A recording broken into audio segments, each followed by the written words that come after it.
আর্থিক চাপের মধ্যেও ত্রিপুরা সরকার রাজ্যের সরকারি কর্মচারী ও পেনশনভোগীদের জন্য ৫% মহার্ঘ ভাতা বৃদ্ধির ঘোষণা করেছে। সোমবার ত্রিপুরা বিধানসভার অধিবেশনে এই ঘোষণা দেন মুখ্যমন্ত্রী অধ্যাপক ডক্টর মানিক সাহা। ২০২৬ থেকে ২৭ অর্থবর্ষের বাজেট পেশের পর বিধানসভায় মুখ্যমন্ত্রী জানান, এদিন অনুষ্ঠিত মন্ত্রিসভার বৈঠকে এই সিদ্ধান্ত গৃহীত হয়েছে। মুখ্যমন্ত্রী বলেন, আজকের মন্ত্রিসভার বৈঠকে ৫% মহার্ঘ ভাতা বৃদ্ধির সিদ্ধান্ত নেওয়া হয়েছে।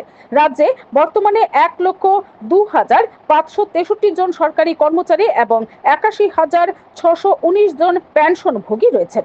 আগামী ১ এপ্রিল ২০২৬ থেকে এই বৃদ্ধি কার্যকর হবে। তিনি আরও জানান, মহার্ঘ ভাতা বৃদ্ধির ফলে রাজ্য সরকারের উপর বছরে প্রায় ৫০০ কোটি টাকার অতিরিক্ত আর্থিক বোঝা পড়বে।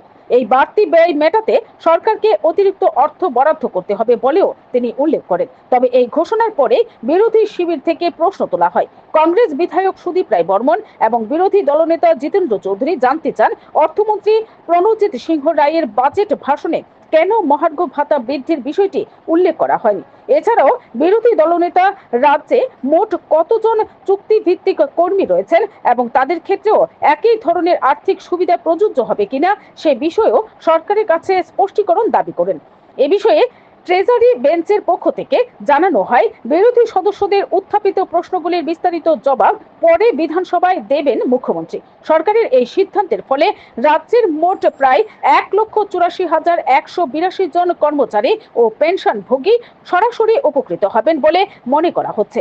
একই সঙ্গে আর্থিক সীমাবদ্ধতার মধ্যেও কর্মীদের দাবির প্রতি সাড়া দিতে সরকারের এই পদক্ষেপকে তাৎপর্যপূর্ণ বলে মনে করছেন অনেকেই। Bureau report, BTV Tripura news.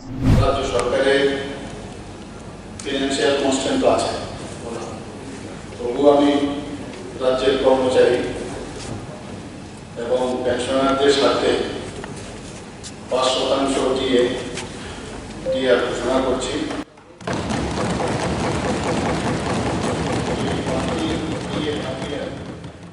আগামী অর্থ বছরের 1 এপ্রিল ২০২৬ থেকে কার্যকর হবে এবং এতে উপকৃত হবেন মোট ১,০২,৫৬৩ রেগুলার কর্মচারী এবং ৮১,০১৯ পেনশনার এবং ফ্যামিলি পেনশন। তাছাড়া অনিয়মিত কর্মচারী যারা আছেন এতে উপকৃত হবেন।